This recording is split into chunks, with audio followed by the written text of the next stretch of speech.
वैष्णवी हगवणे मृत्यू प्रकरणात सासरा आणि दीर अटकेत। सासरा राजेंद्र हगवणे आणि दीर सुशील हगवणेवर पिंपरी पोलिसांची रात्री उशिरा स्वारगेट परिसरात कारवाई। दुपारी 2 वाजता दोघांना कोर्टात हजर करणार। अटकेपूर्वीची राजेंद्र हगवणेची सीसीटीव्ही दृश्य समोर। यात राजेंद्र हगवणे एका हॉटेलमध्ये बसलेला दिसतोय। वैष्णवी हगवणे प्रकरणातील दोन्ही फरार आरोपी पोलिसांच्या ताब्यात। या घटनेत पहिल्याच दिवशी राज्य महिला आयोगाकडून सुमोटो दाखल करण्यात आला होता। रुपाली चाकणकरांची ट्विट करत माहिती। राज्य महिला आयोगाच्या अध्यक्षा रुपाली चाकणकर आज कसपटे कुटुंबियांची भेट घेणार। भेटीनंतर चाकणकर आज दुपारी पत्रकार परिषद घेणार। क्रूरकर्मा हरामखोरांना फाशी द्या। राजेंद्र हगवणे सुशील हगवणेच्या अटकेनंतर चित्रा वाघ यांची मुख्यमंत्र्यांकडे ट्विट करत मागणी। निर्दयी हगवणे कुटुंबामुळे वैष्णवीच्या 9 महिन्यांच्या बाळाचे आतोनात हाल। गेल्या 6 दिवसात वैष्णवीचं बाळ 4 वेगवेगळ्या कुटुंबाकडे। हगवणे कुटुंबानं वैष्णवीचं बाळ कसपटे कुटुंबापासून 6 दिवस लपवलं। बाळाचा ताबा आता वैष्णवीच्या आईवडिलांकडे। वैष्णवीप्रमाणे मलाही मारहाण केली गेली। पोलिसांकडे तक्रार केली पण कारवाई झाली नाही। राजेंद्र हगवणेंची मोठी सून मयुरी हगवणेंचे आरोप। मोठ्या सुनेला मारहाण होतानाचं सीसीटीव्ही फुटेजही समोर। आरोपी करिश्मा हगवणेचा मंत्री आदिती तटकरे आणि सुप्रिया सुळेंसोबतचा फोटो व्हायरल। अटकेत असलेली आरोपी करिश्मा हगवणे ही वैष्णवीची नणंद। बीएमसी निवडणुकीसाठी भाजपकडून मिशन 150 राबवलं जाणार। मुंबई पालिका जिंकण्याचा भाजपचा निर्धार। देशाचा आर्थिक केंद्रबिंदू ताब्यात घेण्याचा भाजपचा प्रयत्न। पालिका निवडणुकीत 227 पैकी 100 जागांवर शिवसेनेचा दावा। माजी नगरसेवकांना सज्ज राहण्याच्या शिंदेंच्या सूचना। शिवसेनेकडून 70 ते 75 संभाव्य उमेदवारांची तयारी। सूत्रांची माहिती। खासदार शिष्टमंडळाबाबत ठाकरेंच्या शिवसेनेतून खासदार प्रियंका चतुर्वेदींची निवड। उद्धव ठाकरेंना अंधारात ठेवत चतुर्वेदींची निवड। शशी थरूर यांच्या पावलावर पाऊल ठेवत चतुर्वेदींनी स्वतःची वर्णी लावली। खासदार शिष्टमंडळाबाबत ठाकरेंच्या शिवसेनेतून अनिल देसाईंना पाठवण्याचा विचार सुरू होता। चतुर्वेदींनी परस्पर स्वतःची वर्णी लावल्यानं उद्धव ठाकरेंचा नाईलाज।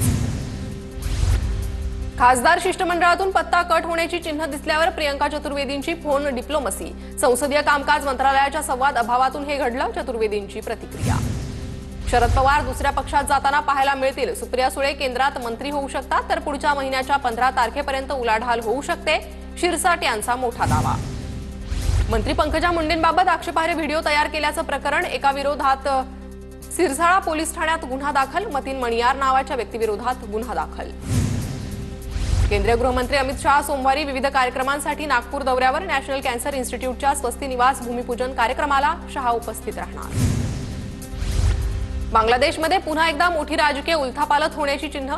राजकीय पक्षांसोबत काम करणं कठीण होत चाललंय। मोहम्मद युनूस यांचं विधान। अंतरिम सरकारचे प्रमुख मोहम्मद युनूस राजीनामा देण्याची शक्यता। अमेरिकेत कर सवलतीचं विधेयक मंजूर। या विधेयकामुळे विविध ठिकाणी कर सवलती मिळणार। मात्र याच विधेयकामुळे काही ठिकाणी सुविधा कमी करण्यात येणार। जेएनपीए बंदरातून सौदी अरेबिया मलेशियात होणारी कांदा निर्यात बंद। 25,000 टन कांदा निर्यात 1.5 महिन्यापासून बंद। निर्यात होणाऱ्या देशांनीच कांदा उत्पादन सुरू केल्यानं जेएनपीएतून निर्यात बंद। नाशिकच्या इगतपुरीतील जिंदाल कंपनीला लागलेली आग अद्यापही आटोक्यात नाही। आग पुढे जाऊ नये यासाठी 6 फुटाच्या अंतरानं मातीचे ढिगारे उभे केल्याची नाशिकचे उपविभागीय अधिकाऱ्यांची माहिती। अजित पवारांकडून पावसात बारामतीतील विकास कामांची पाहणी। अजित पवार कालपासून बारामती दौऱ्यावर। नाशिकच्या आर्मी एव्हिएशन ट्रेनिंग स्कूलमध्ये वैमानिकांच्या 43व्या तुकडीचा पदवी प्रदान सोहळा संपन्न। यावेळी लढाऊ हेलिकॉप्टर्सची चित्तथरारक प्रात्यक्षिकं पाहायला मिळाली। आज रायगड आणि रत्नागिरी जिल्ह्याला पावसाचा रेड अलर्ट तर मुंबई, पुणे, नाशिक, सातारा, कोल्हापूर आणि सिंधुदुर्गसह नगर जिल्ह्याला ऑरेंज अलर्ट जारी। हवामान खात्याचा अंदाज। आज मुंबई, ठाण्यासह पालघरला वादळी वाऱ्यासह मुसळधार पावसाचा अंदाज। हवामान खात्याचा इशारा। नागरिकांना सतर्क राहण्याचं आवाहन। सकाळपासूनच मुंबईसह उपनगरांमध्ये ढगाळ वातावरण। हवामान विभागाकडून मुंबईला पावसाचा ऑरेंज अलर्ट। मुंबई शहर आणि उपनगरात पावसाची हजेरी। गेल्या 2 दिवसांपासून रात्रीच्या वेळी मुंबईत पाऊस।